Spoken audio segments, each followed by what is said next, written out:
Culture today is infecting everything with sameness.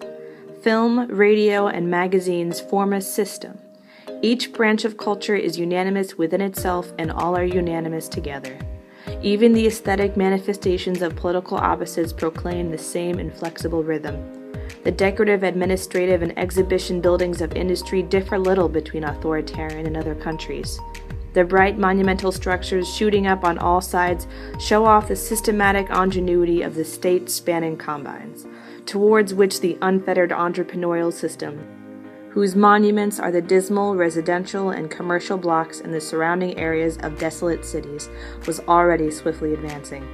The older buildings around the concrete centers already look like slums, and the new bungalows on the outskirts, like the flimsy structures at international trade fairs, sing the praises of technical progress while inviting their users to throw them away after short use like tin cans.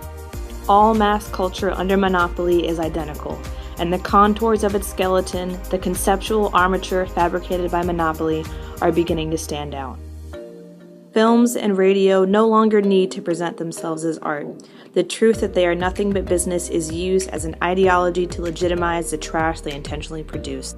They call themselves industries, and the published figures for their directors' incomes quell any doubts about the social necessity of their finished products. Nevertheless, the culture industry remains the entertainment business. Its control of consumers is mediated by entertainment, and its hold will not be broken by outright dictate, but by the hostility inherent in the principle of entertainment to anything which is more than itself. Since the tendencies of the culture industry are turned into flesh and blood of the public by the social process as a whole, those tendencies are reinforced by the survival of the market in the industry. Demand has not yet been replaced by simple obedience. Entertainment is a prolongation of work under late capitalism.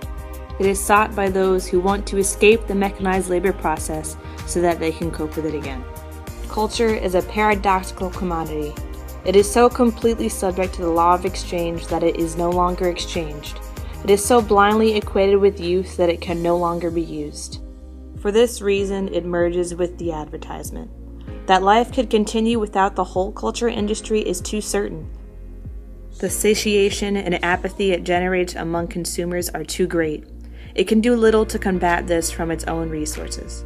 Advertising is its elixir of life, but because its product ceaselessly reduces the pleasure it promises as a commodity to that mere promise, it finally coincides with the advertisement it needs on account of its own inability to please. That is the triumph of advertising in the culture industry, the compulsive imitation by consumers of cultural commodities which, at the same time, they recognize as false.